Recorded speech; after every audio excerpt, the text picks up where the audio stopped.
पौधा अपना एक काम कर रहा है। दिखाता हूँ आपको कैसे कैसे। ये पौधा दिखाओ मेरे को। ये पौधे को कौन बता सकता है ये कौन सा पौधा है? क्या नाम है? और चिड़चिड़ा के वो देख रहे हो कांटे कांटे होते हैं ना, ये कांटे क्या करते हैं? उल्टे फंसते हैं। हाँ, आप बताएंगे? आप बताओ। ट्राई करके देखो सर। ये इसके जो कांटे हैं, इसके कांटे जो जब हमारे कपड़ों में फंसता है तो उल्टा फंसता है। Yes sir. सीधा नहीं फंसेगा, उल्टा फंसेगा। और क्या बता रहे हैं? और ये गांठ जोड़ों के दर्द के लिए इसका काढ़ा बनाकर पीते हैं। इसकी जड़ों को काढ़ा बना के पिया जाता है। और चलो बाकी मैं बता। चिड़चिटा पौधा है ना, ये जंगल में क्यों पाया जाता था? जंगल में शुरुआत क्यों हुई थी इसकी? क्योंकि जब हम जंगल में जाते हैं ना, जितने भी जीव जंतु है ना, जब उनके दांतों में या फिर उनके मसूड़ों के अंदर तो कुछ ना कुछ तो वो खाएंगे ना, तो जब दिक्कत होती थी ना तो वो इसके नीचे के हिस्से को मुंह में लेके चबाते थे। जब चबाते थे तो क्या होता था, उनके जो पायरिया की होते हैं बीमारियां, जो हमारे मसूड़ों में खून निकलता है, उसकी बीमारियां का इलाज था ये। तो हमारे पास भी हम लोग कहते हैं जब ये कांटे ऊपर निकले हुए हैं ना, इसके कांटों के जो नीचे का हिस्सा है उसका हम लोग दातुन कर सकते हैं। क्या कर सकते हैं? दातुन करेंगे, उससे क्या होगा, हमारे मसूड़ों के अंदर से खून निकलना बंद हो जाएगा। अब ये वाला पौधा बहुत सारी चीज़ों में और भी काम आता है। जब गाँव के अंदर लोग पहले ट्राइबल्स में रहा करते थे, तो गांव के अंदर क्या होता था या फिर जंगलों में क्या होता था, उनको चोट लग जाती थी, तब उनका डिटॉल नहीं होती थी, सेवलॉन नहीं होती थी, तो इसी के पत्ते को निकाल कर, है ना तमन्ना, ये इसके पत्ते को निकाल कर, उसको रस निकाल कर या उसको ऊपर से रब कर जहाँ पर चोट लगी है उसको लगा दिया था। अब उसको लगाना मतलब आपने एंटीसेप्टिक लगा लिया ऊपर, है ना। तो इसका जो गठिया के अंदर भी जो इस्तेमाल होता है वो एक अलग तरीके से होता है। तब वो चिड़चिड़ा की 5 वैरायटी आती है, तो वो 4-5 वैरायटी में से ये एक वैरायटी है। वो गठिया के लिए भी एक वैरायटी आती है, इससे भी थोड़ा सा इलाज होता है। लेकिन ये बेसिकली क्या काम करता है आपका, एंटीसेप्टिक और मसूड़ों के दर्द के लिए, उनके खून निकलने के लिए। ठीक है, समझ में आया? स्ट्रॉबेरी का पौधा भी हमारे लिए बहुत अच्छा है। इसकी जो जड़ें होती है ना, वो हमारे लिए काम करते हैं। वो ना जैसे आपका होता है ना, क्या बोलते हैं इसको, क्या खाते हैं यार, मुझे नाम नहीं आ रहा। जैसे आपका आलू नीचे बन जाता है, वैसे आपका शकरकंदी की तरह इसका नीचे से डंठल बन जाते हैं। वो भी हमारे लिए बहुत सारी जो पेट की बीमारियों के लिए बहुत इंपॉर्टेंट चीज़ है, इंटेस्टाइन के लिए बहुत इंपॉर्टेंट चीज़ है। इसको भी लगाना हर्बल गार्डन के अंदर और एक अपने न्यूट्रिशन गार्डन के अंदर बहुत ज़रूरी है ना। न्यूट्रिशन के साथ साथ हमारी हेल्थ भी करती है, लेकिन हर्बल वैल्यूज भी इसके अंदर है। लो जी, बताइए। हाँ, वो ये भी है ना। अब ये वाला जो पौधा है, ये कौन सा पौधा है? गुड़हल का। बताइए गुड़हल। क्योंकि ये देखो, ये ना इन लोगों के पास नॉलेज बहुत अच्छी होती है, क्योंकि जमीन में काम करते रहते हैं ना, उसकी नॉलेज लेना जरूरी है। मजबूत होता है इसका। क्या होता है? इसके फूलों का जो काढ़ा बना के सुखाकर पीस लो, पाउडर बना लो, और उसका काढ़ा पियो या फिर घोल कर पियो, तो पाचन के लिए फायदेमंद होता है। अब इसके साथ जो मेन फायदा बच्चों, इसका जो फूल होता है ना, फूल के बीच का जो एंथोरियम जो बीच में निकला होता है ना पोर्शन, उसको हटा देना चाहिए, उसको निकाल देना चाहिए। उसके पीछे का हरा वाला पोर्शन फूल का निकाल देना चाहिए, है ना। उसको अगर आप बॉयल करके पीते हो तो फीमेल्स के अंदर बहुत सारी प्रॉब्लम्स हैं, मेल्स की ब्लड के अंदर बहुत सारी प्रॉब्लम्स हैं, इंटेस्टाइनल प्रॉब्लम्स हैं, उसको ठीक करने का इलाज है। क्या है? इलाज। तो ऐसा पौधा भी हमारी हर्बल गार्डन में होना जरूरी है ना। लो जी, ये किसी का पौधा है? सहजन। ये लगा हुआ है सहजन आपका ऊपर, ये हमारे सर के ऊपर, ये ऊपर हमारे आपके सर के ऊपर, बेटा आपके सर के ऊपर फूल आ रखे हैं इसके। ये फलियां भी देखो, एक फली आप बन रही है, ये ऊपर देखो, ये फली बन रही है, ये फली बन रही है, गोल गोल सी बन रही है, ये फली बन रही है। इसको सांभर में डालते हैं हम लोग बच्चों। लेकिन ना इसके पत्ते जो है ना, इसके पत्ते बहुत इंपॉर्टेंट है। पत्ते इसके पत्ते क्या होता है, जो मोदी जी भी खाते हैं ना, जिंक वगैरह, पराठे बना के खाते हैं इसके। लेकिन फाइबर बहुत होता है इसमें फलियों में। इसका बच्चों, इसके ना इसके पत्ते कैलिफोर्निया एक्सपोर्ट कर दिए जाते हैं, और कैलिफोर्निया एक्सपोर्ट करने के बाद वहाँ से पाउडर बन के जब आता है, तब जब डॉक्टर को कुछ समझ में नहीं आते ना कि किसी पेशेंट को बीमारी क्या है, तो कहता है इसके पत्तों का पाउडर, जो कि मोरिंगा पाउडर के नाम पर मशहूर है, वो आप खा सकते हो। तो हम लोग कहते हैं, हम लोग भाई जवान लोग हैं, हम लोग जवान है ना, बूढ़ा तो कोई नहीं है यहाँ पर। ठीक, तो हम लोग कहते हैं जब जंगल में जाते हैं तो इसके इतने पत्ते मुट्ठी से निकाल लिए, गीला कपड़ा लिया उसमें रख लिया और फ्रिज में जाके रख दिए, उसके 3-3 पत्ते रोज़ खाते रहो तो हमारे अंदर बहुत सारे कैल्शियम, मैग्नीज, जिंक और बहुत सारी चीज़ों का जो दिक्कत आने वाली है वो ठीक हो जाती है। ठीक है, तो ये भी हर्बल प्लांट है, मेडिसिनल प्लांट है और एक न्यूट्रिशनल प्लांट है। न्यूट्रिशन हुआ ना, कैल्शियम के अंदर मिलेगा आपको। ठीक है ना, ठीक है ना, मैं और धीरे बोलता हूँ। ठीक है ना, तो ये क्या चीज़ है? ये इंसुलिन के इंजेक्शन लगाए जाते हैं ना, इसलिए लगाए जाते हैं डायबिटीज़ के लिए इसको। तो इसके पत्ते भी उसी तरीके से काम करते हैं, लेकिन इसको लेने का ढंग अलग है। लेकिन हवा के अंदर तो वैल्यू छोड़ता रहेगा कुछ ना कुछ, तो हमारे न्यूट्रिशन गार्डन के अंदर ये पौधा भी होना जरूरी है। अब इसके साथ एक ही पौधा लगा हुआ है, ये क्या चीज़ है?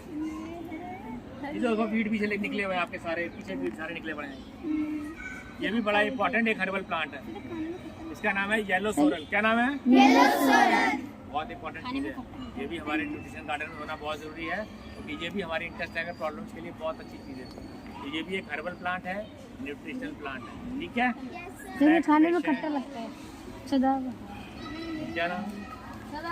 सर ये वहाँ पे लगा भी है। क्या नाम है? जोर से आवाज़ नहीं आई। सदाबहार। सदाबहार। आपकी आवाज़ नहीं आई? आपको नहीं पता? शुक्र है, क्योंकि हमने एक कान से आवाज़ दूसरे कान में आवाज़ ही नहीं आ रही थी। अच्छा, तो ये है सदाबहार। क्या नाम है इसका? सदाबहार। आप ठीक है, तो हम लोग सदा स्कूल से कमरे से, अपने क्लास के कमरे से आके बाहर, तो ये है सदाबहार। सदाबहार, ये बाहर, बाहर क्या बाहर? बाहर। अच्छा, तो ये पौधा भी बच्चों, जैसे वो इंसुलिन का पौधा था ना, ये पौधे के फूल भी इस्तेमाल किए जाते हैं डायबिटीज़ में। लेकिन लेना कैसे होता है मैंने आपको ऊपर बताया था, याद हो तो ठीक है, नहीं तो अगली बार आके दोबारा बताएंगे। तो याद है वैसे इसके बारे में वो बताया था मैंने, भूल गए कैसे इंटेक करते हैं इसके फूल को? भूल गया सब। डायबिटीज के चल लिए कोई बात, नेक्स्ट टाइम बताएंगे। इसके फूल का ना, ऊपर का जो फूल का पोर्शन है उसके पीछे की डंडी निकाल कर उबाल कर पीते हैं उसको। नेक्स्ट पेशेंट कौन सा आपका आगे? नेक्स्ट पेशेंट लाओ। ये चटरपट्टा है, ये पत्थर चट्टा। पत्थर चट्टा, देखिए मैं अपने नाम देखो कितना अच्छा दिया, कभी लैंग उसकी टोन वही थी, चटरपट्टा। पत्थर चट्टा बोलते हैं। नहीं, मेरे चाचा है वो इसको बोलते हैं चटरपटा, वो कहते हैं इसको पत्थरी में यूज होता है। इसका इस्तेमाल पथरी में किया जाता है ना। तो इसके पत्ते को खाने से पथरी अंदर होती है ना, वो टूटती है, टूट के बाहर निकल जाती है कैसे न कैसे। ठीक है, तो इसको हम लोग इस्तेमाल करते हैं अगर पथरी हमारे पेट में होती है। हर्बल प्लांट है ना, अच्छा प्लांट है। तो जिसको पथरी होती है तो उसको हफ्ते में एक बारी, 15 दिन में एक बारी खा लेना चाहिए। लेकिन अगर पथरी नहीं है तो वैसे भी महीने में एक बार इसको खा लेते हो तो फिर वो आपका चीज़ें ठीक रहती है। हाँ, तो मैंने सुना इससे गैस की प्रॉब्लम भी ठीक होती है। ये देखो, गैस और पथरी आपके हर चीज़ को, अंग को डिस्टर्ब करती है, तो गैस्ट्रिक ट्रबल्स में भी काम आता है। लेकिन मेन इसका जो काम है वो है आपका पथरी का। गैस के लिए वो दूसरा वाला आ रहा है मुझे बाहर में, है ना, ये वाला पौधा भी आ रहा है। अब ये कौन सा पौधा है? ये है बड़ी दूधी, जिसकी मैं बात कर रहा था, जिसकी कैल्शियम की गोलियाँ, ये एक तरह की कैल्शियम की गोली है ये, वो आपके हाथ में भी है, बच्चे के हाथ में। तो ये वाला जो प्लांट है ना, अगर इसके 4 से 5 पत्ते अगर हम खाते हैं तो एक कैल्शियम की गोली हमने नेचुरली खा ली, है ना। बहुत इंपॉर्टेंट प्लांट है ये, ज़्यादा ज़मीन में निकल आता है। इसके साथ का ये तो है बड़ी दूधी, एक छोटी दूधी भी होता है, वो ये है, ये लगा हुआ आपके हर्बल गार्डन के अंदर, ये भी बड़ा इंपॉर्टेंट प्लांट है। उसके 15 से 16 पत्ते खा लिए तो आपने कैल्शियम की गोली खा ली। तो ऐसे प्लांट भी हमारे हर्बल गार्डन में होना जरूरी है, न्यूट्रिशन का एक बहुत इंपॉर्टेंट सोर्स है। ठीक है, ये तो हो गया। नेक्स्ट पेशेंट, अब देखो ये वाला पौधा क्या, कौन सा है? कौन सा है? ये अजवाइन की तरह लगता है, एक्चुअल अजवाइन नहीं है, इस पर अजवाइन कभी नहीं आएगी। लेकिन इसका पत्ता जो है ना, ये एक तरह के आप समझ लो कि बाहर का पौधा है, तो मैक्सिकन तुलसी के नाम पर भी जान देते हैं, आप इसको समझ सकते हो। लेकिन इसका ना, जब आपने इसको रब किया ना तो खुशबू आपको अजवाइन की आएगी। कभी किसी सूंघ के देखा इसको? हल्का सा इस पर रब करो अपने हाथ को, हल्का सा रब करो, अब सूंघो अपने ऊपर, आ रही है अजवाइन की खुशबू? और किसी को सूंघना है? लो आ जाओ, सूंघ के देखो, इधर आ जाओ मेरे पास, इधर आके देखो, फोटो ले लो भाई। जितने बच्चे आज तो सो रहे हैं सारे कोई कोई इसके ले जाएंगे सारे, है ना। तोड़ना नहीं भाई, थोड़ा सा हल्के हल्के रब करना है। तो अजवाइन की बेटे एक वैरायटी यहाँ पर कह सकते हैं, इसको भी गैस्ट्रिक ट्रबल में यूज़ कर सकते हैं, लेकिन कम।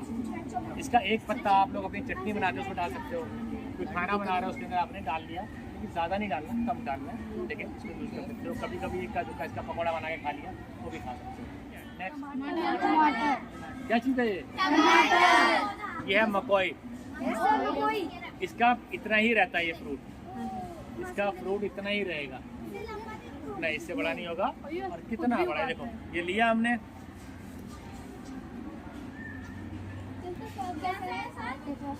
कौन खा के देखना चाहेगा? नहीं ऐसे देखो ऐसे हो। अब पहले ना काउंटिंग करेंगे, जो बच्चे 20 उठक पटक कर लेंगे वो एक खा सकते हैं। एक बार कौन कौन करना चाहता है पार्टिसिपेट करना चाहते हैं? अब ठीक है, ये आपकी कटोरी बन गई साथ में, और ये पौधे भी आपके सेफ हो। अब यहाँ पर रखने के बाद इसको दबा दें। कैसे दबाना है? ऐसे अच्छी तरह अपना पूरा बॉडी वेट ऊपर करके। अब ये कटोरी के अंदर पानी इकट्ठा हो सकता है ना, पानी भी इकट्ठा हो जाएगा आराम से, और आपकी कटोरी पूरी रेडी होगी। ठीक है, अब जिस बच्चे के पास शतावरी है, एक बच्चा इधर आ जाए। अच्छा, अब इंसुलिन और ये सदाबहार, ये दोनों इस वाले कोने में खड्डे में लगाओ।